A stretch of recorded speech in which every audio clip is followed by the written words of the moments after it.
L'état d'urgence sanitaire, l'état d'urgence même tout court, qu'est-ce que c'est sur le plan pratique et de façon extrêmement simple? Dans la Constitution, nous avons l'article 16 qui donne les pleins pouvoirs au président dans certaines conditions.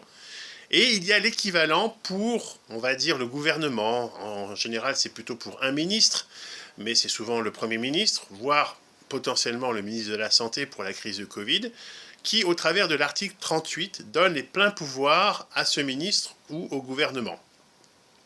Je ne chipote pas dans les détails. En gros, c'est les pleins pouvoirs d'ordre réglementaire et administratif.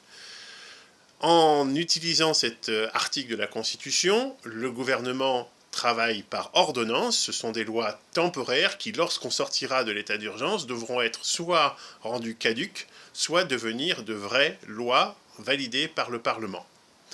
Or, la loi du 23 mars 2020 qui instaure l'état d'urgence sanitaire devrait et devait commencer par le référencement à l'article 38 et donc par vu l'article 38 de la Constitution.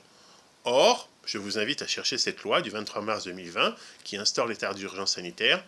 Cette loi ne commence pas par le référencement à l'article 38. Alors vous me direz, on chipote dans les détails. Non, pas du tout. Parce que pour légitimer et rendre légal tout ce qui a été fait, il faut respecter cette procédure et ces références. Sinon, le moment venu, quand on réglera les comptes devant la justice internationale et nationale, eh bien tout ce qui a eu lieu dans cette période tombera à l'eau et sera complètement caduc et complètement nul. Donc aujourd'hui, ce qui a permis dans la philosophie de cette démarche, c'est que comme ils en sont arrivés au taquet et qu'ils se sont rendus compte qu'ils ne pouvaient pas aller plus loin, l'année dernière, ils ont reporté, rappelez-vous, l'état d'urgence de période en période en période, et ça s'est terminé le 31 mai dernier. Et cette philosophie du bricolage où on essaye de rattraper la branche cassée, eh bien, il la perpétue sur l'état d'urgence transitoire, ce machin, ce bidouillage de gribouille qui ne se fait que par décret et qui donc est du grand n'importe quoi. Mais comme la philosophie est passée une première fois, ils se sont dit, bah tiens, puisque c'est passé une première fois, allons-y gaiement, continuons jusqu'au bout. Alors effectivement, on peut donner raison à Laurent Muccielli, on peut donner raison à Maître David Guillon. La période de transition, transitoire, va être perpétuée. Elle devait s'arrêter le 30 septembre. Elle a été ensuite annoncée au 31 décembre. Puis, ils ont reculé sur pression par le Parlement au 15 novembre. Mais ça va continuer jusqu'à l'élection présidentielle et même encore après.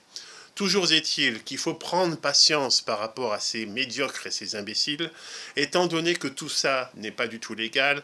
On ne peut pas s'y opposer et l'attaquer dans l'immédiat, mais il faut garder en mémoire ces infractions fondamentales pour lorsqu'on mettra tout sur la table pour tout régler, devant les tribunaux populaires et les instances internationales, eh bien régler les comptes et envoyer tous ces gens en prison et annuler tout ce qu'ils ont fait. Et justice sera alors faite.